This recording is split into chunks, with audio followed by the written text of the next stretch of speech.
दानिश अली जी, चिंता मत कीजिए, पूरा भारत आपके साथ है। ऐसे लोगों को जवाब जरूर देंगे। एक्चुअली ये चरित्र केवल ये विदुड़ी जी का नहीं है, ये चरित्र पूरी भारतीय जनता पार्टी का है। मैं कहना चाहता हूँ SC ST OBC के लोगों, माइनॉरिटी के लोगों, जागो। अभी जुम्मा 4 दिन हुए हैं। 93 में तो आपको आरक्षण मिला था OBC के लोगों को। अरे आपको 43 साल लगे आरक्षण लेने में, लेकिन EWS के नाम पे जनरल कैटेगरी के 12% लोगों में से 10% लोगों को 4 दिन के अंदर आरक्षण दे दिया। इसे कहते हैं आपके सर पर बैठकर मूतना, आप ही का इस्तेमाल करके आपका शोषण करना। यही कारण है कि 12% लोग देश के 88% लोगों पर राज कर रहे हैं। जय भीम, जौहार साथियों। सबसे पहले तो मैं आप सबको संकल्प दिवस पर शुभकामनाएं देता हूं। जब डॉक्टर बाबा साहेब अम्बेडकर जी का सामान बाहर फेंक दिया था बड़ौदा के अंदर, तो उन्होंने कामाठी बाग के अंदर संकल्प लिया कि मैं अपना पूरा जीवन इस बहुजन समाज के लोगों को पूर्ण आज़ादी दिलाने में लगाऊंगा।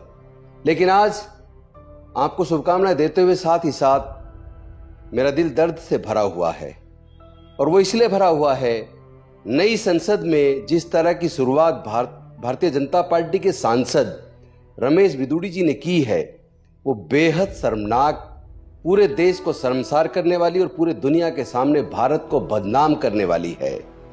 लगता है जैसे कि वो सांसद नहीं बल्कि पूरे समाज में आतंक पैदा करना चाहते हैं, पूरे मुस्लिम समाज को डराना चाहते हैं। एक्चुअली ये चरित्र केवल ये बिदुड़ी जी का नहीं है, ये चरित्र पूरी भारतीय जनता पार्टी का है। दानिश अली जी, मैं बड़ोदरा में संकल्प भूमि में था, गुजरात में।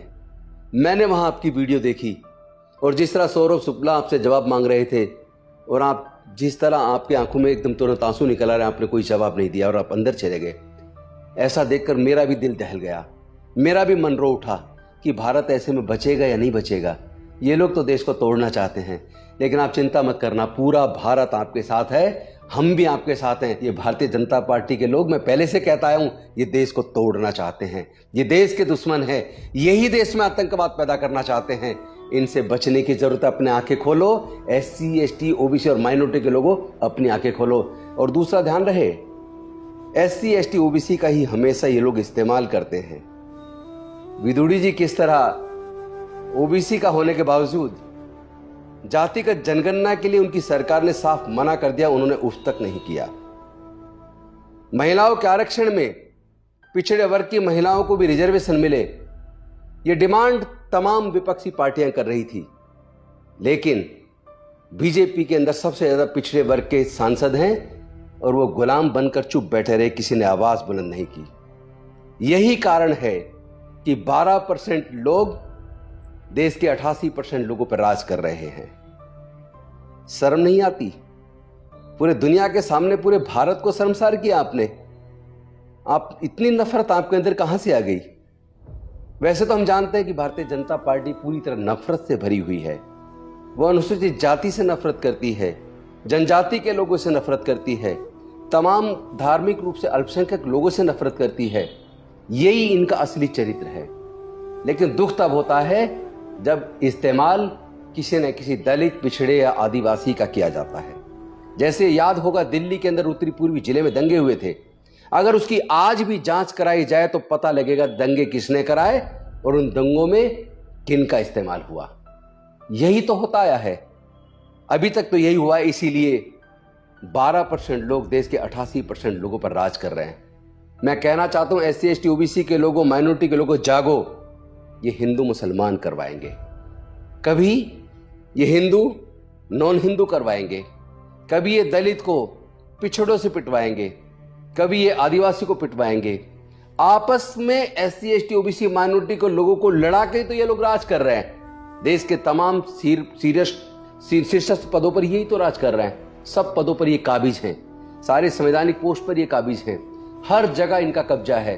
ध्यान रहे, अगर आज भी आपकी आंखें नहीं खुली तो SC ST OBC और माइनॉरिटी को फिर से पूरी तरह गुलाम होना पड़ेगा। और ये केवल उनकी गुलामी नहीं होगी, ये पूरे भारत की गुलामी होगी। अगर आपको भारत से प्यार है, अगर आपको अपने बच्चों से प्यार है, अगर आप अपने बच्चों को फिर से गुलाम नहीं देखना चाहते, तो मैं SC ST OBC के और माइनॉरिटी के लोगों से निवेदन करता हूं, एकजुट हो जाओ और किसी भी कीमत पर अपना इस्तेमाल मत होने दो। आपस में लड़ने की जरूरत नहीं है, आपस में एकजुट होकर अपने हक अधिकार के लिए लड़ो, अपने इज्जत के लिए लड़ो, अपने मान सम्मान के लिए लड़ो, स्वाभिमान के लिए लड़ो। बहन बेटी की इज्जत हमारी की लुटती है, लूटता कौन है? लूटने वालों के फेवर में खड़ा कौन होता है? आपके हक अधिकार को लूटता कौन है? कभी सोचा आपने? कभी सोचेंगे या नहीं सोचेंगे? अभी तो 75 साल हुए आजादी के, अभी जो डॉक्टर बाबा साहेब अम्बेडकर ने दिया था 70% छीन चुका है। याद रहे, एजुकेशन महंगा करके आपसे एजुकेशन छीन ली गई है, सरकारी संस्थान प्राइवेटाइज करके आपकी नौकरी छीन ली गई है। अभी जुम्मा 4 दिन हुए हैं, 93 में तो आपको आरक्षण मिला था ओबीसी के लोगों को। अरे आपको 43 साल लगे आरक्षण लेने में, लेकिन ईडब्ल्यूएस के नाम पे जनरल कैटेगरी के 12% लोगों में से 10% लोगों को 4 दिन के अंदर आरक्षण दे दिया। इसे कहते हैं आपके सर पर बैठकर मूतना, आप ही का इस्तेमाल करके आपका शोषण करना। अब आपको सोचना है, आप फिर से गुलाम बनना चाहते हैं, अपनी बच्चों की आंखों के सामने झुकना चाहते हैं, उनसे नजरें छुपाना चाहते हैं, या स्वाभिमान के साथ अपने समाज के गौरव को बढ़ाना चाहते हैं?